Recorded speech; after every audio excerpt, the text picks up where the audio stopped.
Hello my friends, welcome back to my channel. Thank you for hanging out with me again. I'm very excited that you are here. Wherever you are, I hope that you have had a fantastic day, or if you're about to start your day, I hope you have a good one today. I am excited today to share with you guys just a few tips and tricks on how to lift our face. I want to be very careful, however, that this video today is not about fixing something that is not wrong, because here's the deal. Aging is a beautiful gift. My goal is to help normalize aging. Mature skin is a blessing. The fine lines is a blessing, okay? So I'm not here to try to encourage you to fix something. I'm here to encourage you to embrace the skin that you're in and have fun with makeup. I'm hoping to give you some techniques that will help build your confidence in the skin that you're in and have fun with makeup, okay? So a lot of us are learning how to play with makeup in our 30s, in our 40s, in our 50s and 60s. I get to talk with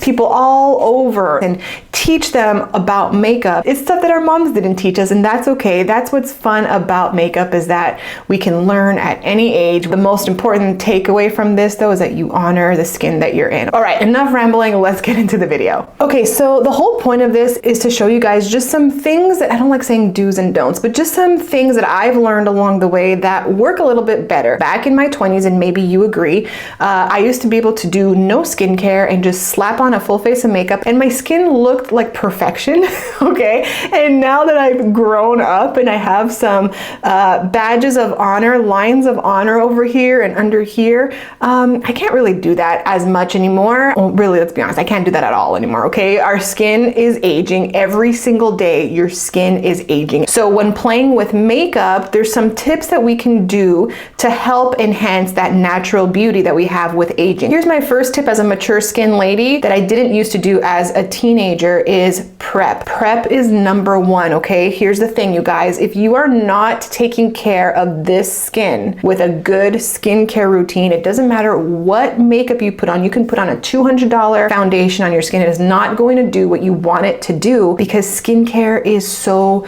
vital to your makeup application, okay? So our skin is not turning over like it did when we were a little bit younger, right? We have a lot of dead skin. So what is going to need to happen is a bomb skincare routine, but also make sure you are exfoliating that dead skin off your face. I'm talking about going perhaps to an esthetician and getting her recommendation on something that would be good for you. I showed it in one of my favorites video. I have those exfoliating pads. They have like the chemicals in there that will really get rid of all of that dead skin. I do that once or twice a week. So that way when we put our application of makeup, we're not putting it on dead skin, okay? So make sure you are exfoliating. Second tip is moisturizing. I need moisture as I am getting older. I have combination skin, but I'm really seeing that there are some spots that are so dry, like especially around my eyes, around my mouth here. I get really, really dry. So moisturizing is so important. So let's do that together. So just remember, when you're putting on makeup, you really should put it on a cleansed face and make sure that you are incorporating exfoliating your skin at least once or twice a week. So I'm going in with a moisturizer. My next tip is taking care of my eyes. I really do have those fine lines and I have a lot of that darkness there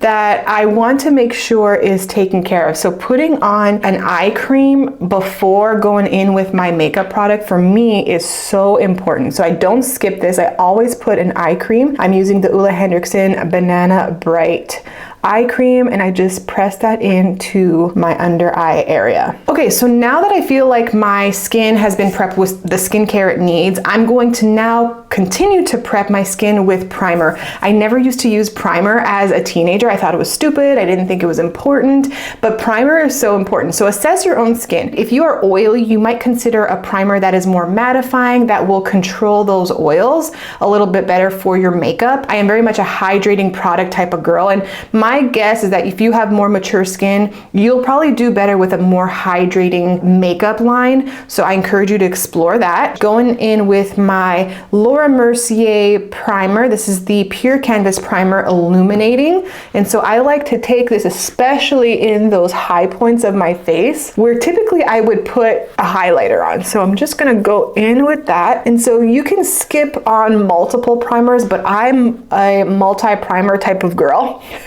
And I know it's a little extra, but I put my primers in the areas of need. So a hydrating primer right here where I get dry, and a glowy primer where I get dry, for me is what I like. So I put it kind of right up here, right around my nose where I kind of get that flaky dryness, and right around here where I tend to get a little bit dry. Now, I also like to make sure that my pores look minimized, and so I'll go in with a little bit of my e.l.f. Poreless Putty Primer, and then just concentrate that on the areas where my pores are enlarged, and then put that in and then press that product into the pores. You are a mature skin lady. Can I just like help you breathe for a second? Your under eyes are going to crease. There's no makeup product in the world that will get rid of those fine lines.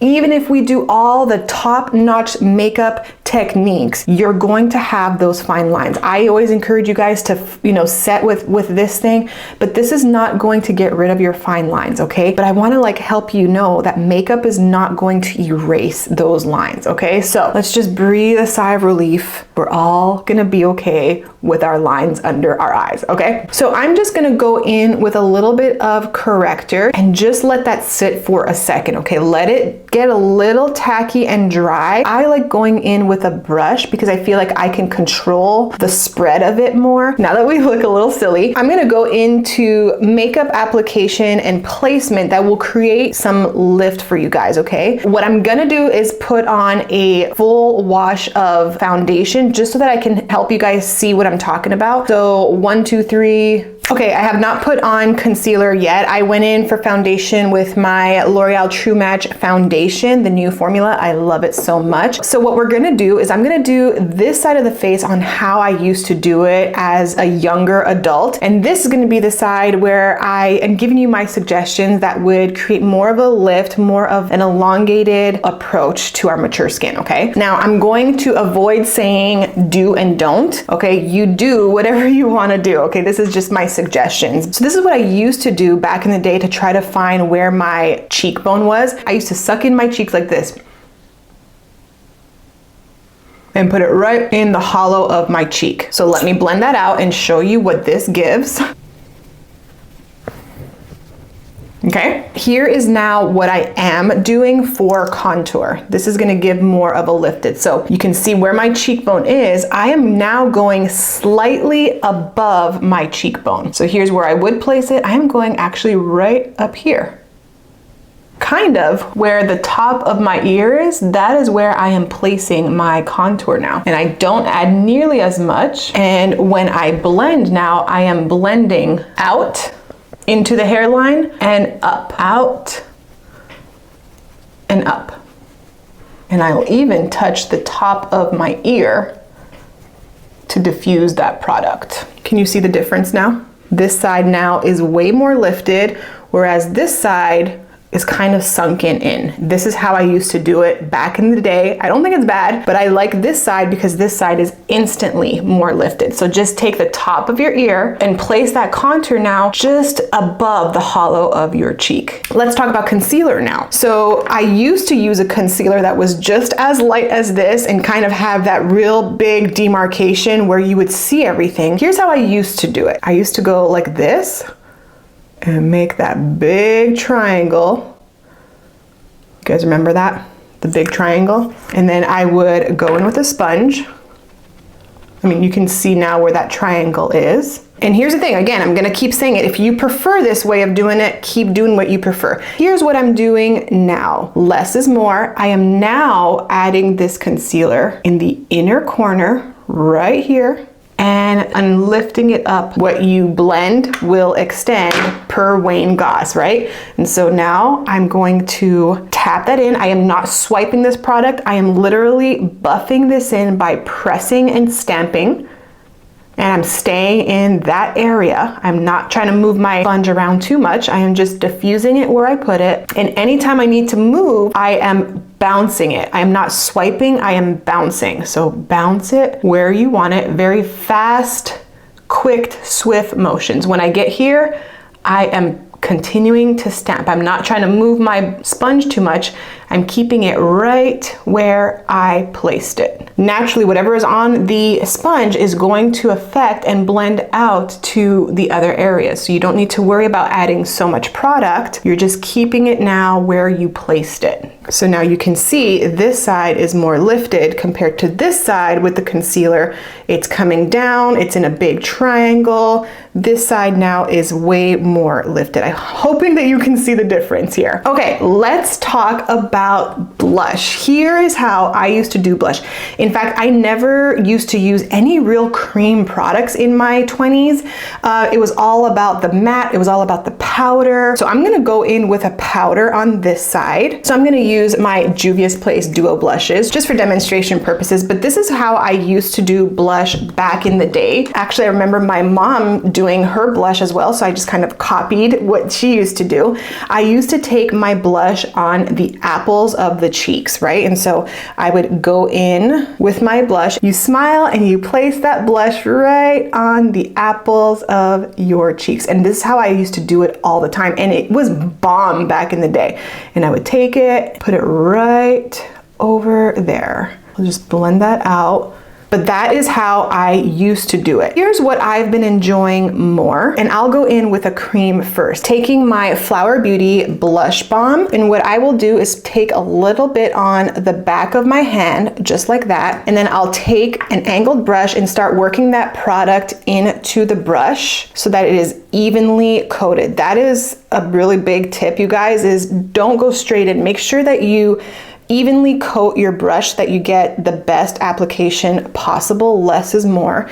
And so what I've been doing now is right where we put that contour, I just go slightly above that contour and I'll just start pressing that in, and I'll even go into my eyebrow area on the temple of my cheek and then just kind of create a little tiny C that way. Face shape is very important as well. If there's ways that you like your blush to look because of your face shape, keep doing what works for you. But this is just kind of how I've been creating a little bit more of an illusion of lift. Okay, so can you guys see the difference now? So this is where I feel like my face is more elongated. This side feels like everything is kind of being pulled down. Now when it comes to setting the under eyes, these little triangle poofs are non-negotiable for me. Again, we're not gonna stop this from creasing. Our under eyes are gonna crease because we have those fine lines. You can't expect nothing to settle in there, even if you use this, okay? The idea is to give you a smoother looking canvas. So I used to be able to go right into my powder and just press that in without having to, you know, get rid of any of the product into my under eye area, and that was good. Now I have to work a little bit harder. So I like to take, and I've showed you guys this tip multiple times, but I like to take the tip of my sponge and then just do a good job at ironing out as much as possible my under eye area, getting rid of any pooled product into those lines. And you can see, look at the top of my lid, all that pooled product. I have texture on my eyelids. I have lines on my eyelids. This is aging and it's beautiful, but I don't necessarily want that product being front and center, so I like to get rid of that by just ironing it out. And then what I'll do is I'll go in with my little poof, get rid of any excess, and then I will press that product in and set the concealer, set the top of the lid as well. As we age, we don't want to look like crinkled napkins under there, so choosing concealers that are not drying, that are more creamy, more hydrating is really the best way to do it. And then the other part of this setting the under eye is I will go back over, so that was a translucent powder,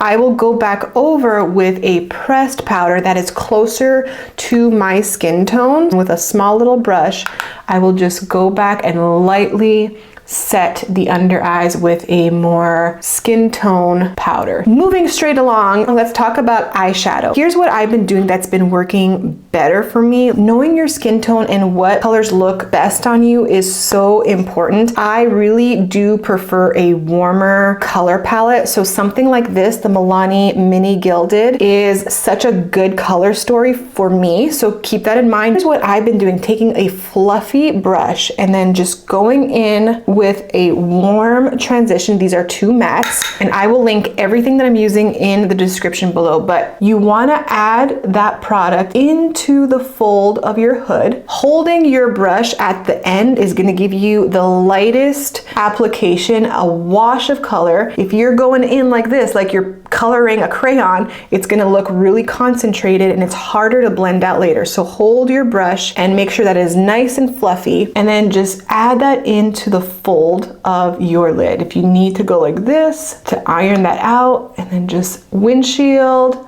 circle, pat, do all the things and get that in. Now what you want to do is look dead on. Okay, so going like this is not the full story, okay, because we don't normally live everyday life like this, right? This is my normal RBF face. Okay, this is how I look most of the time. If I'm smiling or if I'm expressive, I may go like this, but naturally this is my face. So you want to make sure that you are also adding that product now dead on in your most natural state. And so that means that I have to add it on the top of my fold. Again, this hood has taken over a lot of lid space, and on a normal day when I'm like this, I gotta make sure that I go on top of that hood. I haven't touched the outer corner and I haven't touched the inner corner. I just right now want to make sure that I'm getting enough product on the inside of the hood and the outside, okay? Here's another tip that I have enjoyed doing. I'm not adding any more product, but do you see the front of my eyebrow and the lid? I used to never get any product. What I've started doing with whatever is left is just marrying this part here, this little gap where the inner corner of my eye is, the top part, just adding a little wash of color just up there. So you can see it kind of creates a shadow. So if I want to contour my nose, everything is blended together. Let's talk about the outer corner. I'm not picking up any more product, but I feel like it works better, again, creating more of this lift, to add the product in a diagonal. Again, going upward. I used to pull it outward like this. Now I'm trying to create more of a lift by going up and out towards the hairline, towards my temple, adding that lift. If you need to add a little more, you can, but just going upward like that. Can you see the lift? Let me zoom through what I used to do on this side just for demonstration, because we're here and we might as well. Okay, I zoomed through that really fast and I didn't do that great, but in theory, this is what I used to do. Really dark outer corner, dark lid, and light inner corner. It's still fine, it's still fine. I probably would blend this out just a little bit. It's still fine, but for the sake of giving lift and the illusion, can you see how this side is different? This side feels heavier and more droopy, whereas this side, just with one shade, I was able to add definition in all the right places and create lift. So now if I want to add a little bit of shimmer, I'll go on my finger in the middle of my lid, add a little bit of shimmer, fluff out the edges. Okay, so that's really what I've been enjoying. I might take a little bit of this kind of skin tone shade and just dust that on the lower lash line a little bit, again, going upwards and diagonal. Let's talk about eyeliner. I know this is kind of like tricky because again, we all have different eye shapes. I have more hooded eyes. This is what I used to do, okay? I'm gonna go in with a black liquid liner just so that I can show you a good contrast. But I used to really give myself a thick eyeline. What I used to do was close my eye like this. Camera died and I lost all of that footage of me doing my eyeliner. So this is Jessica from the future about 3 hours later after editing, realizing that I lost some of that footage. So let me show you guys what I mean. So I'm gonna start this part over. I used to go into my eyeliner with a thick wing, kind of like this. I would close my eye and create all that tension. And the problem is that when you do this, you have texture in your eyes, you have those fine lines. So when you really put that tension there, all of that ink is getting in the ridges, it's getting in those lines, and you're not having a nice seamless eyeliner on your eye. And so when you go too thick, that closes off your eye. That also makes your eye look smaller. And then what I used to do was I used to pull my skin and create one of those wings like this, okay? And now that I have this hood here, it's just not a good look. It doesn't give me that cat eye. It looks more sad. It looks like a sad cat eye. It's way too long. It just doesn't work on my 37-year-old skin like it used to when I was 20. Here's what I have been doing. Take your eyeliner, keep your eye open. This is going to make sure that your eye is relaxed. There's no added tension. You just keep your eye open with the side of your eyeliner. All you want to do is go as close as possible to your lash line and just start lightly stamping. Start in the middle and then just lightly do little flicks until you feel like you have a line that you like. My eye is open. I'm not trying to close it too much. And I actually don't take my liner into the inner corner. If I want some extra dimension there, I'm gonna end up tight lining. So I'll go under my eye and tight line in the waterline, just like that. Now here's how I create a mature wing. I don't pull my skin anymore and draw a line. What I end up doing is I use the bottom lash as my guide, okay? And so what I do is I go and I touch the outer corner where my lower lash is, and I will create a very small wing, and I will go upward, just creating a little mini wing here. And then what I'll do is I will connect the end of the wing now to the middle of my lash. And then fill in any gaps that there is in the middle there. So now you can kind of see the difference. This wing is kind of tucked underneath the fold of my hood. It's just kind of going like this. Whereas this one, now it's just slightly elongated. It's a little mini sophisticated wing, and it's not being tucked underneath the hood. So I feel like it's given me more lift. It's not heavy. The inner part of my lid is still nice and bright. And this is just how I've been doing my wing. And then lastly for lips, what I used to do with my lip liner was I used to overdraw to the heavens. So I would create this kind of big, large M over here and make it kind of pointy, and then just go all the way down, overdrawing my lip, and then doing the same thing really harshly on the bottom lip line. And so I just always thought that that was a really good look, kind of overdrawing, creating a really pointy upper lip. What I have found a better way to do it is to slightly round out the top lip, slightly overdrawing. You don't want to go too crazy, and then carry it down to the end of your mouth, and then the lower lip line slightly overdraw, but stop 3/4 of the way in. Then with your finger you can lightly diffuse it, and then go in with a nude lip. I love these ones from Milani, and then just blend out whatever you need to blend out. I forgot to talk about highlighter placement. If you have a lot of lines in your cheek area, you don't necessarily need to stay away from glitter or highlighter, but if you are going with a fluffy brush like this, and consider going in with a blush topper as opposed to a true highlight. I'm going in with my Laura Mercier blush color infusion. This is in the shade All That Sparkles. So it's a blush, but it's definitely a highlighting type of blush. Just tap off the excess and just dust that right on the high points of your cheek. You can go down the nose, and that's really all I would do for highlight. Add a little bit of setting spray. And you guys, that is it. So can you see the difference on this side, which feels heavy, and then this side feels definitely more lifted. So I really hope that this little tiny tutorial helped you guys, maybe found some new tricks and application techniques to give you a more lifted look. This was so fun to do, and I do have a lot more tips and tricks. This was just the very beginner basics of application for mature skin. I hope this helps, and I hope you enjoyed this video. Don't forget to give it a thumbs up, and if you enjoy this kind of content, consider consider subscribing and hang out with me a little bit more. I hope today's video really encouraged you to honor the skin and body that you're in. Have fun with makeup, but don't forget that every day that you are here, you get to bless the world with your presence, and aging is a gift from God. You have more to do on this planet. God has a plan and a purpose for you, and so I pray that you celebrate your skin and know how valued you are. I'm so happy that you're here. God bless you, and I can't wait to see you in my next video.